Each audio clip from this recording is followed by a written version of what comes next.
watching these DVDs, and I saw, and I don't know what it's like to have an addiction. I don't know what it's like to have a phobia. I don't know what it's like to have, trauma from childhood. I lived a pretty boring childhood life. Just woke up, played sports, and went to bed. That was pretty much. I didn't have any of this. So I can't empathize really well with people who have, addictions or whatever. But as I watched, and I've seen most of these DVDs of the 63 or 60 that we have, and my wife was watching it with me, and she's super critical about things. We would just be going, I can't believe it's no longer got the problem. And they would always test it. They would always test it, and that's part of this is you always ask yourself on a scale from 0 to 10, how's the emotion of it? Thank you. And then also, like if there's a phobia of heights, or if there's an anger towards somebody, or if there's then you go up to the person who you're angry with and see if there's still any of that emotional pain. And if there is, then that means there's more trees. But if there isn't, then what you've done is you've just cleared out that problem, and the evidence seems to point at once it's cleared, it's gone. It's not like, oh, it'll probably come back. It's gone. Because it's like you've taken the boulder out of the river and it doesn't roll back in. Now, the one thing that may happen is we're always thinking. And we're always, as a result of that thinking, creating new boulders if we're thinking incorrectly. And so that's when other problems might arise down the road. But as far as the original one that you're working with then, the thinking is, and the experience that I've seen with my own, with people I've worked with people I've seen on dozens and dozens, is it's gone. Okay. What questions do you have now that you've spent them? And go ahead and pass to the middle your page on the website. Make sure your name's on it.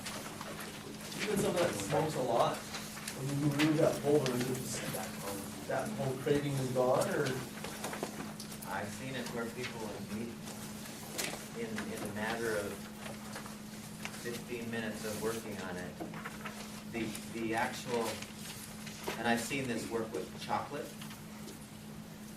with nicotine, with, I know they've used it with alcohol, where not only was there not a craving for it, but there was a repulsion. There was a sense of, I don't even want that feeling. Kind of going back to the idea that our body always gives us feedback as to what's good or not so good for it. Is there a term like harmful drugs? I don't know. That would be a good question. I honestly just haven't seen one way or the other. That would be something to check on the website to see. Let me think for a second.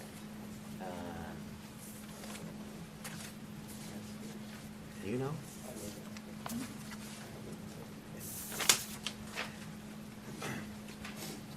But it's the whole idea, I mean, the idea behind this is all problems, addictions included, the basis for it is the disruption in the energy system. And so the thinking is, logically, if you fix that energy system, take out the boulder associated with the heroin addiction or the LSD addiction or the, get addicted to LSD. The cocaine addiction, serious. What do you need for it? I just haven't seen it. What other questions did you have when you were doing your looking at it? How much of your belief in EFT derives from these DVDs? My do any of belief in it? Yeah, like how does that weigh into your acceptance of EFT, or is it more your personal? Probably 30%. And do the DVDs show anything like more physical, physiological that would be harder to fake? Oh, yeah. There was one, man, I wish I had time to show you more of them. There was one lady who'd been horribly abused, and it was well known, well documented, she had been horribly abused, and as a result, she hated men. And she had addictions, and she had all kinds of problems. She looked 20 years older than her age. And they showed her, they had him work with her on stage, or in front of a group of people. And she was a known chain smoker. And she ended that. Her feelings about her anger with the person who had abused her. I think there was, it might have been her father and a husband. And every bit of and you could see it was really painful for her from time to time working it through, although that wasn't the intent like it is when you're in psychotherapy, to fall and out, unload and but because she would even remember it, the feelings would come up, and they worked through it, and she was to the point where every bit of the memory of it, it was just that, just like a passive observer, no longer a participant in the drama of it. She was separated from it. The other DVDs that I have, and I haven't watched all of them yet, they deal with things like diabetes and heart disease. And, What's the length of time that it takes to deal with something like that compared to it's spiritual longer, life? and I don't know that. See, the more physical the problem, the more, obviously, the more time it's going to take, usually.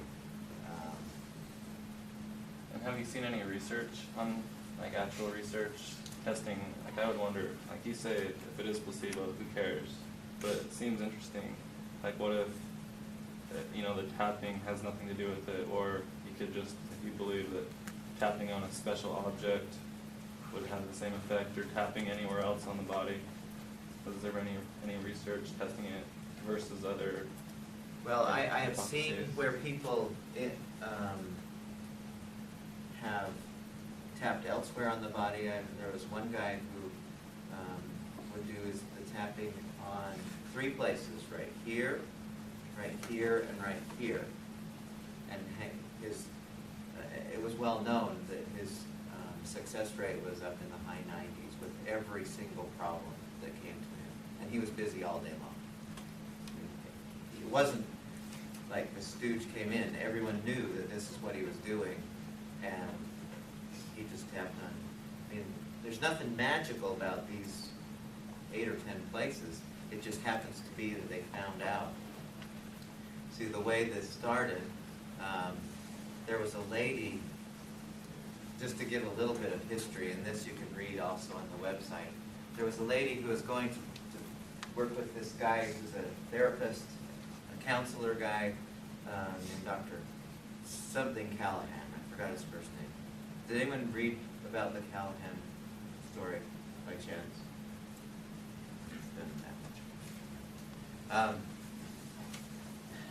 Anyway,